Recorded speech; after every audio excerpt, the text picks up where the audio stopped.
यानंतर बघूया ओबीसी महाएल्गार मेळाव्यातून अहमदनगरमध्ये जोरदार शक्ती प्रदर्शन करण्यात आलं। मराठा आरक्षणाचा अध्यादेश निघाल्यानंतर ओबीसी समाज बांधवांनी पहिलीच भव्य सभा घेतली आणि यावेळी छगन भुजबळांनी मनोज जरांगे पाटलांवर जोरदार हल्लाबोल केला।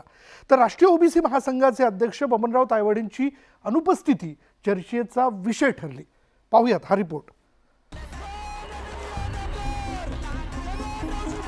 ओबीसी महाएल्गार मेळाव्याच्या माध्यमातून ओबीसी समाज बांधवांनी त्यांचा आवाज बुलंद केला। 27 जानेवारी रोजी मुख्यमंत्री एकनाथ शिंदेंनी मराठा आरक्षणाचा अध्यादेश मनोज जरांगे पाटील यांच्याकडे सुपूर्द केला होता।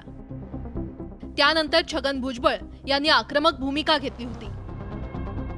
राज्य सरकारच्या निर्णयावर छगन भुजबळ यांनी जोरदार टीकाही केली होती। मात्र आता छगन भुजबळ पुन्हा मैदानात उतरलेत। ओबीसी मधून मराठा समाजाला आरक्षण देऊ नका, तर मराठा समाजाला स्वतंत्र आरक्षण द्या या मागणीचा छगन भुजबळ यांनी पुनरुच्चार केलाय। लढायला लागतं, रडून काही होत नाही, लढावं लागतं। आता मगाशी सुद्धा माझ्या अनेक सहकार्यांनी सांगितलं, अरे बाबा तुम्ही 27 तारखेला गुलाल उधळला, मग आता हे उपोषण कसलं आता परत? राज्यातील महत्त्वाच्या ओबीसी नेत्यांनी महाएल्गार मेळाव्याला उपस्थिती लावून त्यांची प्रखर भूमिका दाखवून दिली।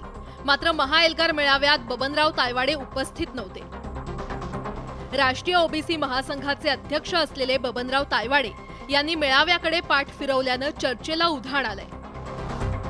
मराठा आरक्षणामुळे ओबीसींच्या आरक्षणाला धक्का लागत नसल्याचा दावा बबनराव तायवाडे यांनी केला होता। त्यावरून त्यांचे इतर ओबीसी नेत्यांसोबत मतभेद झाले होते। तर छगन भुजबळ यांनी या मेळाव्यात पुन्हा एकदा मनोज जरांगे पाटलांवर तोफ डागली आहे। मला काही समजत नाही, मला कीव येते मराठा समाजाच्या नेत्यांची, मराठा समाजातील विचारवंतांची।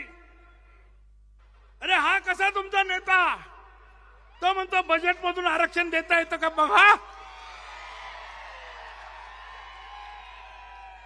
आणि कोणी बोलायला तयार नाही। ओबीसी नेत्यांनी त्यांच्या आरक्षणात कुणालाही वाटेकरी करणार नाही असं स्पष्ट शब्दात बजावलं। आपल्यात कोण कुणाला कसं करायचं नको तिथं मारामाऱ्या खेळू नका। बिहारमध्ये कर्पूरी ठाकूर मुख्यमंत्री झाला, तो नाभिक समाज आमच्या समाजाचा होता। लालू प्रसाद झाला, मुलायम झाला, मायावती झाली। महाराष्ट्रात देखील 72% आपण आहे, 60% नाही तर 72% आपण आहे। तुम्ही डेफिनेटली मुख्यमंत्री होऊ शकतोय। फक्त भुजबळ साहेब इलेक्शनला इंगा दाखवावा लागल तरीही न्याय मिळेल, नाहीतर मिळणार नाही। ओबीसी समाज बांधवांनी आरक्षणावरील त्यांची ठाम भूमिका अहमदनगरमध्ये पुन्हा एकदा स्पष्ट केली आहे। तर दुसरीकडे मनोज जरांगे पाटील यांनी मराठा म्हणजेच कुणबी आहेत आणि आम्हाला आरक्षण मिळालंय असं जाहीर केलंय। त्यामुळे आरक्षणाचा हा तिढा कसा सुटणार हा प्रश्न पुन्हा निर्माण झालाय। Bureau report, news 18 Lokmat.